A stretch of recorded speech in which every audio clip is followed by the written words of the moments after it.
আপনার বাচ্চা কি কোনোভাবেই 2 মিনিট এক জায়গায় স্থির হয়ে বসে থাকতে পারে না, প্রচণ্ড অস্থিরতা অথবা চঞ্চলতা প্রকাশ করে?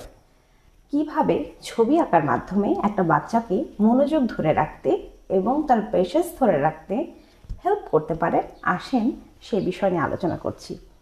একটা ছবি আঁকা কিভাবে একটা বাচ্চার অস্থিরতা কমিয়ে দিয়ে ফোকাসড করবে।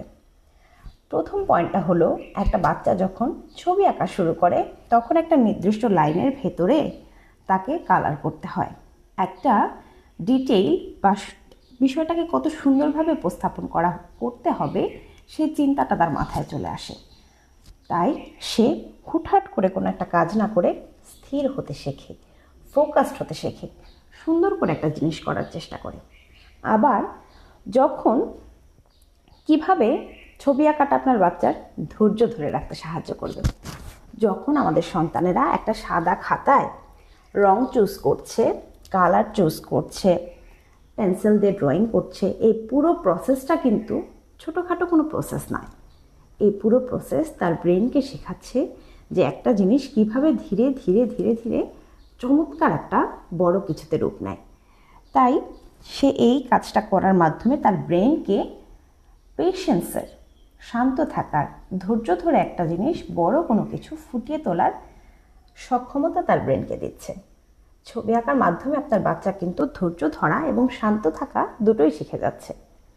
আরও একটা পয়েন্ট বলছি, আপনার বাচ্চার আমরা যেমন শরীরকে সুস্থ রাখার জন্য এক্সারসাইজ করি, সেরকম কিন্তু ব্রেনকে সুস্থ রাখার জন্য এক্সারসাইজ অত্যন্ত জরুরি।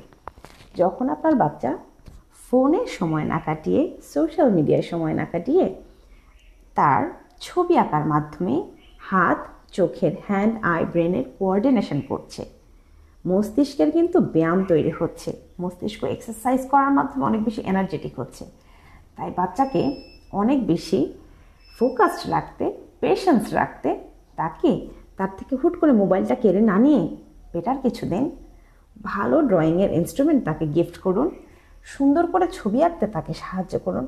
আপনার নিজের ভেতরেও যদি অস্থিরতা কাজ করে, কোনো কিছু ভালো না লাগা কাজ করে, আপনি একটি ছবি এঁকে দেখুন। মেডিটেশনের মতন চমৎকার কাজ করে ছবি আঁকা। বাচ্চাদেরকে ছবি আঁকার জন্য শুভকামনা দিচ্ছি, কারণ আমরা চাই আমাদের বাচ্চারা অনেক বেশি ফোকাসড হোক, অনেক বেশি ব্রেইনি হোক। তাই আমাদের চমৎকার প্রজন্মের জন্য, আমাদের ছোট ছোট সন্তানদের জন্য শুভকামনা রেখে ভিডিওটি শেষ করছি। ধন্যবাদ সবাইকে।